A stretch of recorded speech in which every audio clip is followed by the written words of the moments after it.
Sa patuloy na pagtaas ng presyo ng bilihin, isa raw sa tahimik na tumataas ang presyo mula pa nitong Enero ang bigas ayon sa Statistics Canada. Ang reaksyon ng komunidad at mga posibleng dahilan ng pagtaas ng presyo ng isa sa mga sentro sa pagkaing Pilipino sa ulat ni Pat Fernandez. Ayon sa Statistics Canada, tumaas ang presyo ng bigas ng 50% mula Enero. Ngayon, ang isang bag ng white rice na karaniwan 2 kilos, pumapalo sa halos $10. Kaya nga marami tayong pagkain na nakakalat dyan para kung wala ng bigas, edi yun ang kainin mo. It's uncomfortable but I love rice. I was born eating rice and I cannot go ahead eating other things. Yan ang buhay ng Pilipino. Rice is life. Even the 2 kids, they love rice. Ilan lamang ito sa mga reaksyon ng komunidad sa Vancouver sa tila tahimik na pagtaas ng presyo ng bigas sa Canada. Ayon sa ekonomistang si Michael Batu, maaari raw rason nito ang pagtaas ng demand kumpara sa supply. Tumataas ang demand sa bigas dito sa Canada, primarily because of immigration.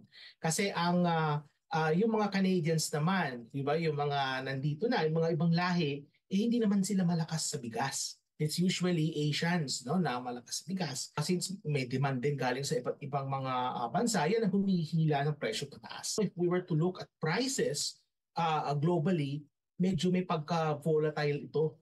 Bukod sa supply at demand, maaaring dahilan din daw ang climate change sa pagbabago ng presyo ng bigas. At ang isang agricultural product po ay subject yan sa nagbabagong klima. Dagdag pa raw dito ang ganting taripang ipinataw sa mga imported na bigas mula US bilang tugon sa mga taripang ipinatupad ni US President Donald Trump. Ani Batu, sa gitna nito, maaari rin daw itong isang oportunidad sa Canada para buksan ang kalakalan sa mas malawak na merkado gaya ng Pilipinas. That creates an opening or an opportunity for Canada to reach out to other markets, including the ASEAN. ASEAN is a large market and a large producer of agricultural products na merong demand dito sa Canada. Now, insofar as the Philippines would be able to position itself as a possible supplier, gaya halimbawa sa kaso ng bigas, alam naman natin that the Philippines is a net importer of rice at the moment.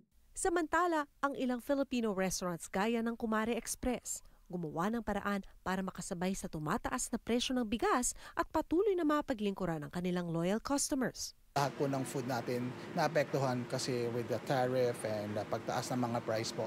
Everything got affected po. We want to keep it down pero it's not possible. The Filipino food, I guess people will really talagang go for it. Kahit tumaas yung presyo, they're still looking for the taste. Pat Fernandez, Omni News, Vancouver.